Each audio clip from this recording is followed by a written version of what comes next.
오늘 우리가 나눌 은혜의 말씀은 빌립보서 2장 4절 말씀입니다. 빌립보서 2장 4절 말씀 다 같이 봉독하시겠습니다. 각각 자기 일을 돌볼 뿐더러 또한 각각 다른 사람들의 일을 돌보아 나의 기쁨을 충만하게 하라. 아멘. 오늘 말씀은 선한 사마리아인법이라는 제목으로 은혜를 나누고자 합니다. 오늘 본문을 보니까 주님께서 기뻐하시는 일은 우리가 서로 간의 일을 돌보아 주는 것, 서로의 삶을 함께 짐을 짊어지고 같이 가주는 것, 이것을 주님께서 원하신다는 것을 알 수 있습니다. 그래서 우리 교회 공동체는 이 현대 자본주의로 물든 사회에서 아주 중요한 역할을 감당해야 합니다. 이 공동체가 상실되고 개인이 다 뿔뿔이 흩어져서 파편화된 사회에서 이 마지막 남은 공동체의 그 향수는 바로 교회에 있습니다. 요즘같이 교회가 상업화되고 교회가 지탄을 받는 그런 모습이라면 이런 역할을 감당할 수가 없습니다. 아울러 우리 사회도 지금 아주 개인주의화되어서 서로 뿔뿔이 흩어져 있습니다. 우리 공동체성을 전혀 느끼지 못하는 그런 거대한 사회가 되어가고 있는데요. 주님께서 원하시는 것은 우리가 서로 돌보는 것, 서로 하나 되는 것, 서로 공동체를 회복하는 것, 바로 이것입니다. 그래서 요즘에 이제 선한 사마리아인법이라는 법이 지금 제정돼야 된다는 이제 논란이 있습니다. 중국에서는 이미 지난 10월 2일부터 1월 1일부터 지금 시행이 시작됐습니다. 이것은 뭐냐면 물에 빠진 사람을 건져 놨더니 보따리 내놓으라라고 말한다고 하지 않습니까? 바로 아주 다른 사람을 위해서 선한 일을 했는데 그것에 대해서 오히려 피해가 그 사람에게 간다. 선한 일을 한 사람에게 오히려 해가 간다.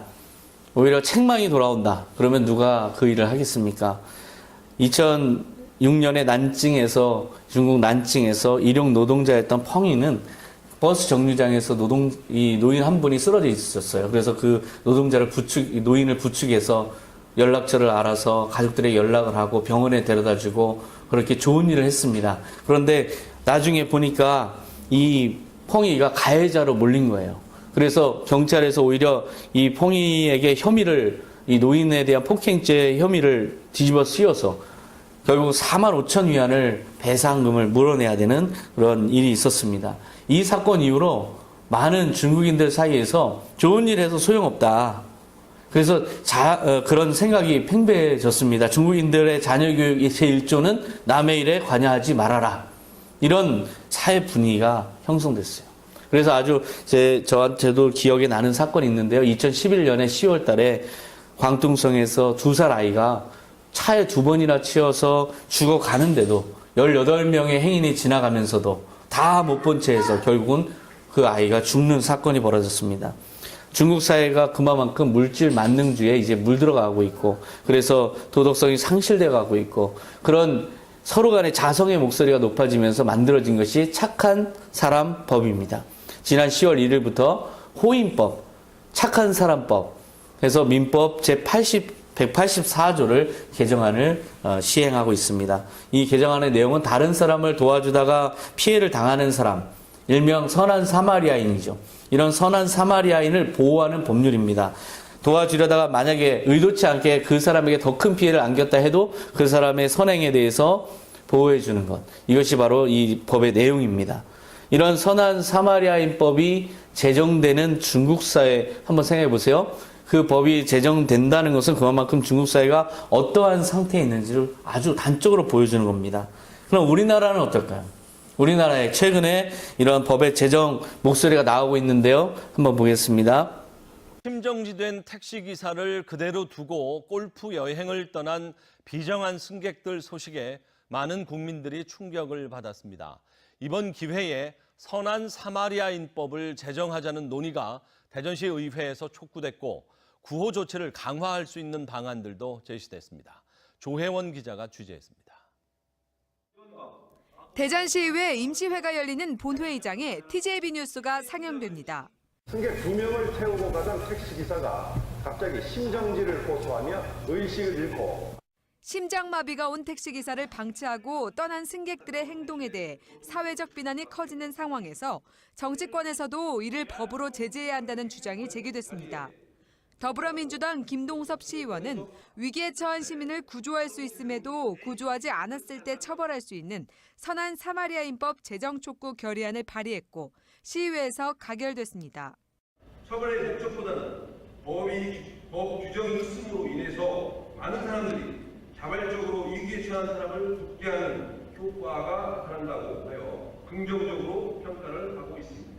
김 의원은 구호 조치를 실질적으로 강화할 수 있는 방안을 제시하고 관련 조례와 행정적 지원을 촉구했습니다. 여기서 제정 촉구된 그 법을 보면요.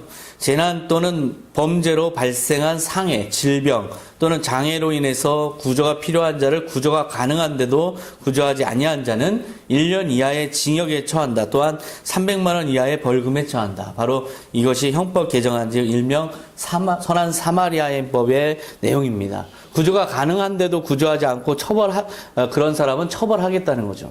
그러나 이것은 헌법적으로 보면은 과잉 금지 원칙에 위배됩니다. 개인의 자유권, 그다음에 여러 가지 행동의 선택권을 과도하게 제한하는 행위를 선택하는 것을 제한하는 그런 헌법상의 과잉 금지 원칙에 위배되는 그런 요소가 있고요. 그다음에 형법상으로 보면 책임이 없으면 형벌이 없다라는 그런 책임주의 원칙에도 어긋납니다. 자기가 구체적으로 혐의가 될 만한 어떤 나쁜 일을 행하지 아니한 사람에 대해서 형벌을 가한다는 것은 있을 수 없다는 거죠. 바로 이런 법률적인 접근이 지금 우리 사회에서 이루어지고 있는데요. 이 여러 가지 논란이 있습니다. 문제가 있고 또한 이 선한 사마리아인법에 대한 또 한편에서는 그 요구도 많습니다. 그래서 이 논란이 일어나고 있는데요. 지금 이 방식이 과연 어떤 의미가 있는가? 특히 이 이름을 선한 사마리아인법으로 지금 붙여서 제정이 요구되고 있는데 바로 그 성경적인 의미가 어떤 의미일까? 이런 부분들을 오늘 말씀드리고자 합니다. 선한 사마리아인의 비유에 이것이 부합하는 법인가? 선한 사마리아인의 그 비유를 한번 보면요. 이야기는 이렇게 시작됩니다. 누가복음 10장 25절에 보면 어떤 율법 교사가 일어나 예수를 시험하여 이르되 선생님 내가 무엇을 하여야 영생을 얻으리이까? 이 말에서부터 시작됩니다. 영생을 얻는 방법을 예수님에게 질문했는데요. 이 경박스러운 좀 질문입니다. 영생을 얻는 그 엄청난 질문을 아주 지금 너무 느닷없이 그리고 너무 진지하지 않게 질문한 겁니다.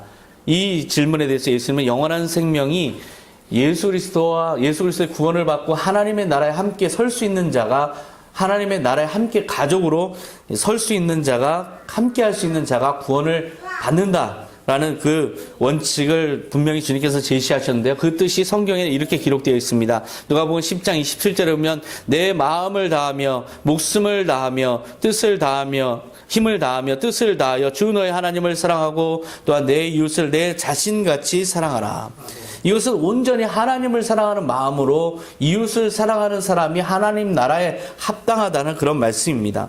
그런데 이 율법 교사는 이 말씀에 대해서 뜻밖의 질문을 합니다. 29절에 보면 그 사람이 자기를 옳게 보이려고 예수께 여짜오되 그러면 내 이웃이 누구니까? 여기에서부터 선한 사마리아인 이야기에 예수님이 비유를 펼쳐나가는 그 동기가 여기 출발점이 바로 여기인데요. 내 이웃이 누굽니까? 이 질문에서부터 시작됩니다. 율법 교사는 유대인은 지금 자기의 이웃에 대한 분명한 정의를 예수님에게 요구합니다. 그런데 당시 유대인에게 이웃이라 하면 누구일까요? 당시 유대인에게 이웃이라 하면 유대인입니다. 동족이 아닌 이방인은 죄인이고 그리고 배제해야 될 대상이에요. 구원에 들지 못하는 대상들, 하나님의 은혜를 받지 못하는 죄인들을 말합니다. 기피와 배제의 대상이죠. 사마리아인, 동족이면서도 사마리아인은 아시리아 제국 때 인종 혼합 정책에 의해서 인종이 뒤섞였는데요. 그리고 나서 이 사마리아인들도 다 배제합니다. 이 사람들도 이방인 취급해요. 그래서 죄인으로 취급하고 기피와 배제의 대상이에요. 이 사람들은 유대인에게 있어서는 정확하게 이웃이 아니에요. 이웃에 대한 정의는 이렇게 유대인에게는 아주 협소한 개념입니다. 그런데 예수님은 지금 말씀하셨어요. 목숨을 다하여 뜻을 다하여 주 너의 하나님을 사랑하라. 그만큼이나 내 이웃을 사랑하라. 그러니까 이웃의 범위가 도대체 하나님을 사랑하는 범위라면 이웃의 범위가 도대체 어디까지 확장돼야 됩니까? 이렇게 질문한 거예요.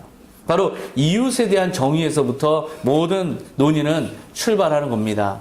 지금 사마리아연법이 주장하는 것은 이웃의 범위를 너에게 이해관계가 있는 사람들을 넘어서서 위급한 상황에 처한 사람에게까지 확장을 하라는 거예요. 근데 그것을 법적으로 강제적으로 하겠다는 거죠. 그러니까 이웃에 대한 우리의 관심을 더 확장하라는 거죠. 그 개념을. 우리에게 이웃은 어떤 사람일까요? 현실 속에서 우리의 이웃은 우리에게 이해관계에서 이익이 되는 사람이 우리의 이웃입니다. 적어도 이익이 될 가능성이 있는 사람까지도 포함한다면 이익과 관련된 개념이에요. 우리에게 이웃의 개념은 아주 협소합니다. 그 외에 만약에 그 사람이 잘못해서 오물이라도 나에게 튈까 경계해야 될 그런 사람들은 전부 잠재적인 그런 위험 인자들이고 그 사람들은 우리의 이웃에 들지 않습니다. 바로 이렇게 이웃에 대한 개념, 이것이 아주 중요합니다. 이것이 과연 우리에게 주님께서 원하시는 그 새 계명, 즉 내 이웃을 내 자신과 같이 사랑하라는 그 계명이 얼마만큼 우리에게 적용될 것인가를 결정하기 때문입니다. 이웃이 누구일까요? 예수님에게 이웃이 누구일까요? 예수님이 비유로 말씀하십니다. 내 이웃이 누구인지에 대해서 정확하게 비유로 말씀하시는데요. 한 사람이 예루살렘에서 여리고로 내려가다가 강도를 만났다. 근데 이 강도들이 이 사람의 옷을 벗기고 때려서 거의 죽은 사람처럼 만들어버리고 버리고 갔다. 예수님께서 말씀하시는 겁니다. 그런데 거기를 마침 한 제사장이 그 길로 내려가다가 그를 보고 피하여 지나갔다. 제사장은 하나님을 섬기는 자입니다. 하나님을 사랑하는 자예요. 하나님을 사랑하는 자인데 지금 강도 만나서 누워있는 사람은 피해갔습니다. 이 사람의 예를 예수님께서 왜 들었을까요? 바로 하나님을 사랑하더라도 이웃을 사랑하지 않을 수 있다는 그런 비유로 말씀하신 겁니다. 한 레위인도 그곳에 이르러 그를 보고 피하여 지나갔다. 레위인도 지나가고 그 다음 제사장도 지나갔어요. 그러니까 유대인이면서도 아마 그 쓰러져 있는 사람은 제가 생각할 때는 유대인일 것 같습니다. 그러나 이방인이라도 상관이 없어요. 이 비유에서는. 그러나 예수님께서 분명히 유대인이라는 어떤 전제를 깔고 말씀하신 것 같습니다. 그때 누가복음 10장 33절에 이렇게 말씀하십니다. 어떤 사마리아 사람은 여행하는 중에 거기 이르러 그를 보고 불쌍히 여겼다. 지금 사마리아 사람이 그 쓰러져 있는 사람에 대해서 이 사람이 유대인인지 사마리아 사람인지 확인하지 않았어요. 그냥 그 사람이 강도 만나서 그렇게 어려운 상황에 처해서 거의 죽어가는 그 사람의 그 심정에 공감한 겁니다. 그래서 불쌍히 여겼다. 타인의 아픔에 대해서 자기도 아픔을 느끼는가? 이것이 바로 이웃의 중요한 개념을 정의하는 데 중요한 요소라는 것을 보여줍니다. 진정한 이웃은 누구일까? 타인의 아픔에 공감할 수 있는 그 대상을 말합니다. 그것이 누구이든지 간에라는 전제도 알려 있어요. 34절에 보면 가까이 가서 기름과 포도주를 그 상처에 묻고 싸매고 자기 짐승에 태워 주막으로 데리고 가서 돌보아 주니라. 이 사람은 적극적으로 자기의 모든 것을 허비해서 사용해서 비용을 지불해서 자기의 그 공감하는 마음을 실천했습니다. 행동하는가? 이웃은 행동하는 사람입니다. 행동하는 자가 바로 이웃이다. 즉 이웃의 정의를 예수님께서 내려주고 계십니다. 대상이 누구이든 간에 상관없다. 행동해라. 그리고 그를 위해서 적극적으로 돕는 행위를 하는 그 사람이 바로 너의 이웃이다. 10장 35절에 보면 그 이튿날 그가 주막 주인에게 데나리온 둘을 내어주며 이르되 이 사람을 돌보아 주라. 비용이 더 들면 내가 돌아올 때 갚으리라. 끝까지 책임을 지는 그런 모습을 보입니다. 끝까지 책임을 느끼는가? 이것이 바로 진정한 이웃이다. 이웃에 대한 정의를 지금 예수님께서 분명하게 제시하신 겁니다. 타인에 대해서 아픔을 느끼는가? 공감할 수 있는가? 그리고 진정 그 공감에 따라서 행동할 수 있는가? 그리고 그 사람을 책임질 수 있는가? 이것이 바로 이웃인데 내 자신을 사랑하듯이 이웃을 그렇게 사랑해야 된다라는 그 조건을 제시한 겁니다. 그런데 여기에서 예수님이 이러한 조건을 얘기하고 나서 율법 교사에게 질문합니다. 36절에 내 생각에는 이 세 사람 중에 누가 강도 만난 자의 이웃이 되겠느냐? 율법 교사는 대답하기가 아주 난감했을 거예요. 37절에 보면 이르되 자비를 베푼 자니이다. 예수께서 이르시되 가서 너도 이와 같이 하라 하시니라. 지금 율법학자를 보면 분명히 예수님께서 처음에 뭐라고 하셨어요? 한 사람, 사마리아 사람이 있다. 이 사마리아 사람이 이렇게 했다. 그러니 이 강도 만난 자의 이웃은 누구냐? 그러면 사마리아 사람입니다. 라고 해야 되는데 차마 그렇게 말을 안 합니다. 자비를 베푼 자니다. 이렇게 얘기합니다. 아직까지도 그 마음에 분명히 깨달음을 얻었겠지만 쉽게 이 사마리아 사람을 이웃이라고 정의 내릴 수 없는 이 유대인 율법학자의 그 심정이 드러나 있습니다.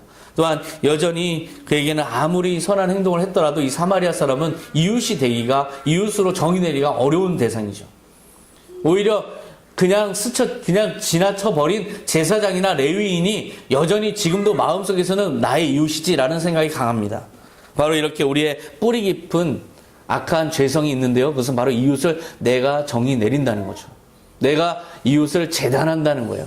그리고 내가 정의 내린 이웃에 따라서 내가 그 사람에게만 선을 행하려고 하고 그렇지 않은 사람은 철저하게 배제하려는 것. 바로 그 악한 죄성이 이 마지막 대답에서 이 유대인에게서 드러납니다. 예수님은 이 섬한 사마리아인의 비유를 왜 들었을까요? 이것은 대상을 정해놓고 이웃을 삼는 그 모든 인간의 그런 제한된 사랑, 이것을 깨트리고자 하는 그런 사례입니다. 너가 그렇게 대하는 자가 바로 이웃이다. 너가 만약에 내가 이웃이 되어준다면 그 사람은 너는 누구든의 이웃이 될 수 있다. 바로 행위자 중심의 이웃 개념입니다. 우리는 대상 중심의 이웃 개념을 가지고 있어요. 그 대상이 우리의 이웃이라면, 내 가까운 사람이라면 뭘 해도 다 용서합니다. 그러나 좀 벗어나는 사람이면 아무리 좋은 것을 해도 쉽게 잘 인정을 하지 않습니다. 이것이 바로 우리의 악한 본성이죠. 바로 예수님께서는 이 이웃의 개념 자체를 바꿔놓으셨습니다. 내가 과연 이웃인가? 내가 이웃이 될 수 있는 사람인가? 나에 대한 성찰로 돌려놓은 거예요. 상대방이 나의 이웃이 될 자격이 있는가 해서 내가 저 사람의 이웃이 될 자격이 있는가로 돌려놓은 겁니다. 그래서 질문도 강도 만난 자의 이웃이 누가 되겠느냐 이렇게 질문한 거예요. 강도 만난 자의 이웃은 바로 나에게 돌아옵니다. 나에 대한 질문으로 돌아옵니다. 너가 강도 만난 자의 이웃이 될 수 있겠느냐 이렇게 돌아옵니다. 율법학자가 만약에 이렇게 질문했다고 생각해 보세요. 예수님, 만약에 레위인과 제사장이 저 사람을 버리고 갔으니 저 사람은 악한 이웃입니다. 그러면 하나님을 사랑하듯이 이웃을 자신과 같이 사랑하라는 주님의 율법을 어겼으니까 저 사람을 처벌하고 저 사람에게 벌금을 물리고 징역을 보내야 됩니까? 라고 만약에 질문한다면 예수님 뭐라고 하실까요? 예수님의 대답은 어떤 대답이 나올까요? 예수님이 그렇게 하라고 하실까요? 오히려 이렇게 대답하실 겁니다. 아니다. 그들도 너의 이웃이다. 바로 그렇게 대답하실 겁니다. 내게 이웃이란 내 중심적으로 판단할 일이 아니다. 너가 바로 그런 이웃이 되느냐가 중요한 것이다. 바로 이것이 예수님의 이웃관입니다. 지금 선한 사마리아의 법은 완전히 그런 명칭에 어울리지 않는 법의 내용을 가지고 있어요. 누가 나의 이웃인지를 판단해서 그 사람이 이웃이 아니라면 그 사람에게 처벌을 명하는 그런 법의 규정을 담고 있습니다. 사람들은 대부분 자신에게 잘 대해주는 사람을 이웃이라고 생각하죠. 바로 그런 편견이 그대로 담긴 법이에요. 예수님은 바로 이 점을 직시하시기 때문에 선한 사마리아인의 예를 들었는데 오히려 그 이름을 빗대어서 이것이 마치 착한 법인 것처럼 지금 회자되고 있습니다. 내가 먼저 누군가의 이웃이 되는 것이 중요한 것인데 우리는 누군가 이웃이고 누가 이웃이 아닌지, 그래서 누가 이웃이 아니라면 그 사람을 어떻게든 처벌을 해야 속이 후련한 그런 감정을 이 법에 담아서 지금 선한 사마리아인 법이라고 만들어서 이것을 제정하려고 합니다. 이 법이 과연 우리 사회를 바람직한 공동체로 만들 수 있을까요? 강도 만난 자를 외면한 제사장, 레위인, 그 사람도 너의 이웃이라고 말씀하신 예수님이 골프 가방을 챙겨서 서둘러 떠난 그 승객들은 우리의 이웃이 아니기 때문에 쟤네는 처벌해라, 쟤네는 징역 보내라 라고 하시겠습니까? 예수님의 가치관을 그렇게 축소시키지 마시기 바랍니다. 그들도 우리의 이웃입니다. 우리는 정죄할 권세가 없어요. 사랑할 의무는 많아요. 하지만 정죄할 권세는 우리에게 주어지지 않아요. 우리는 거꾸로 행하는 경향이 있어요. 정죄할 권세는 많이, 사랑할 의무는 조금. 이것이 바로 우리의 태도죠. 예수님의 가치관에서 선한 사마리아인의 비유는 우리 자신에게 그러한 이웃이 되라고 하는 그것이 바로 아버지를 기쁘시게 하고 그것이 바로 진정 선한 사마리아인이었던 예수님 자신의 모델을 우리가 닮아가고자 하는 그런 뜻이 담긴 예화입니다. 예수님 자신이 바로 우리의 참된 이웃의 표상이죠. 요한복음 15장 13절 말씀 보십시오. 사람이 친구를 위하여 자기 목숨을 버리면 이보다 더 큰 사랑이 없나니 너희는 내가 명하는 대로 행하면 곧 나의 친구라. 선한 사마리아인은 자신이 자기 가진 것을 다 이웃을 위해 허비했어요. 그것을 비유로 들었어요. 그런데 예수님은 자기 자신의 모든 것뿐만 아니라 자기 목숨까지도 우리를 위해서 내어주셨어요. 이것이 바로 진정한 이웃의 표상입니다. 그 대상은 누구에게 해당될까요? 예수님이 누구를 구원하시기 위해서 그렇게 목숨을 바치셨을까요? 그것은 선한 사람들만을 위한 것이 아니에요. 모든 흉악한 사람들을 위한 거예요. 십자가에 못 박는 그 사람들까지도 포함된 거고 그 옆에 양쪽에 있던 강도들까지 포함된 거고 빌라도도 마찬가지고 그 바라바도 마찬가지고 그 모든 사람들 그 순간에 죄를 짓고 있던 모든 흉악한 죄인 또한 우리에게까지도 다 해당되는 그러한 사랑입니다. 바로 그 이웃의 개념을 우리가 온전히 회복하는 것이 진정 선한 사마리아인이 되는 것이죠. 죄로 인해서 영원히 형벌받을 강도맞는 자와 같은 우리의 아픔에 깊이 공감하셨기 때문에 예수님은 십자가에 못 박히셨습니다. 우리는 그 은혜 받은 자로서 어떻게 우리가 이웃을 대해야 될까요? 우리가 그렇게 누군가를 진정 선한 마음으로 대하는 그것이 기준이 돼서 그렇지 못한 자를 처벌하는 근거를 마련해야 이것이 선한 사마리아인의 정신을 실천하는 것일까? 그것은 아닙니다. 판단할 분은 오직 심판장이신 주님의 몫입니다. 고린도전서 4장 4절 내가 자책할 아무것도 깨닫지 못하나 이로 말미암아 의롭다 함을 얻지 못하노라. 다만 나를 심판하실 이는 주시니라. 내가 어떤 것도 내가 자책할 게 아무것도 없다. 내가 나를 돌아봐도 나는 책망할 게 없다. 그러나 이것이 나의 의로움이 아니다. 이것은 나를 의롭게 하지 못한다. 내가 나를 판단하는 것이 나를 의롭게 하지 못한다. 이 모든 걸 판단할 분은 예수 그리스도 한 분뿐이다. 바로 이것이 우리 그리스도인들의 정신입니다. 주님의 살아계심을 인식하는 자는 당연히 선한 이웃이 되려고 노력할 거예요. 왜냐하면 주님의 칭찬이 현실이기 때문에 그렇습니다. 우리가 선한 일을 했을 때, 이 선한 이웃이 되려고 노력했을 때 그것에 대한 그 칭찬은 현실이에요. 주님께서 분명히 은혜로 갚으십니다. 주님께서 분명히 우리에게 아주 많은 칭찬과 그것을 기억하는 영원한 상급으로 우리에게 갚아주세요. 이것이 진정한 현실입니다.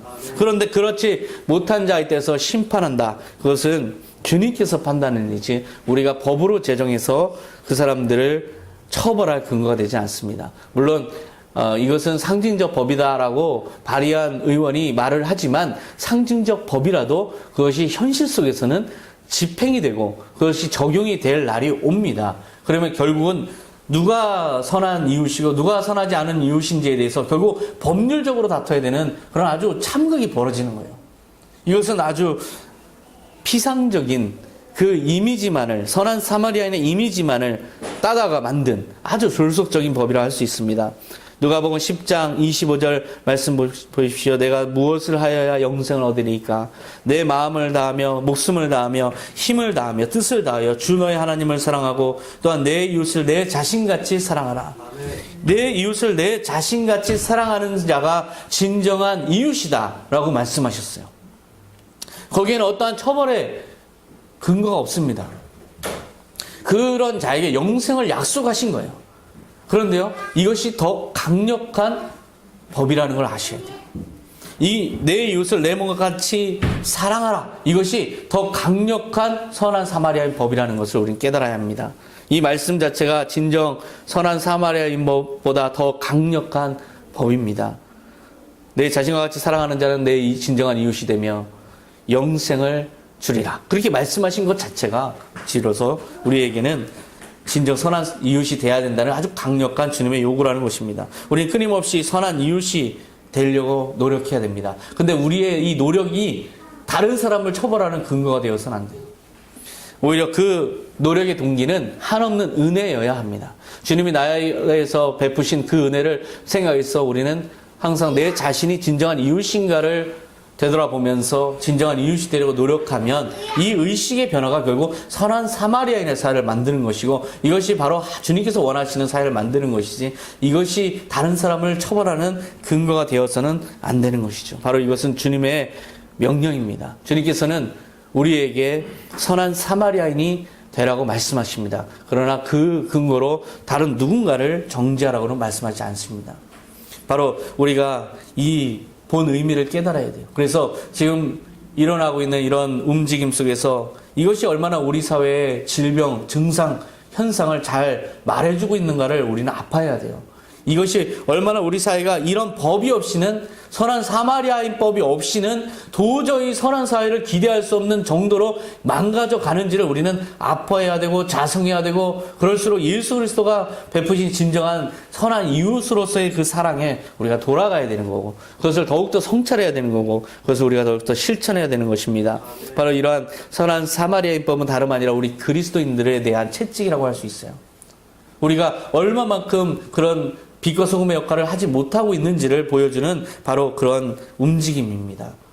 진정 우리가 선한 사마리아인법을 제정하는 그런 방법은 바로 우리 마음속에서 제정해야 되는데요. 그것은 바로 예수 그리스도의 행하신 일, 예수 그리스도께서 우리를 위해서 목숨을 버리시고 우리를 친구 삼으신 그 사랑을 우리가 실천하면서, 그리고 내 자신을 같이 내 이웃을 사랑하라는 그 명령을 순종하는 것이 주님을 기쁘게 하고 공동체를 살리고 궁극적으로는 우리 자신이 사는 일이라는 걸 깨닫는 것, 이것이 바로 진정 선한 사마리아인법보다 더 뛰어난 선한 사마리아인이 되는 방법입니다. 다 같이 기도하시겠습니다. 하나님 아버지 감사합니다. 지금 이 사회는 너무나 흉악해져서 이제 선한 사마리아인법까지 만들어야 되는 그러한 한계 상황에 지금 봉착해 있습니다.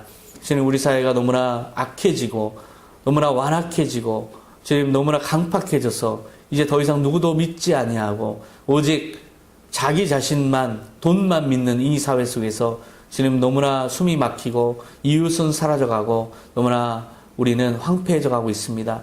지금 이 시대에 법으로 징계하고 처벌하는 그런 방식으로 이 문제는 해결되지 않습니다. 오직 주님의 사랑, 주님의 놀라운 은혜를 다시금 깨닫는 그러한 운동이 일어나고 그러한 움직임이 일어나야, 주님의 은혜를 다시 받아서 다시 각성하는 그런 움직임이 일어나야 이 모든 변화가 시작됩니다. 우리 크리스찬들부터 변화되게 하시고 삶의 현장에서 바로 함께 있는 이웃을 향해서 더욱더 사랑을 베푸는 그런 모습으로 변화되어서 이것이 확산되어서 선한 사마리아인 법이 없는 진정 선한 사마리아인의 세계가 되게 하여 주시옵소서. 감사드리며 예수 그리스도 이름으로 기도하옵나이다. 아멘. 받은 말씀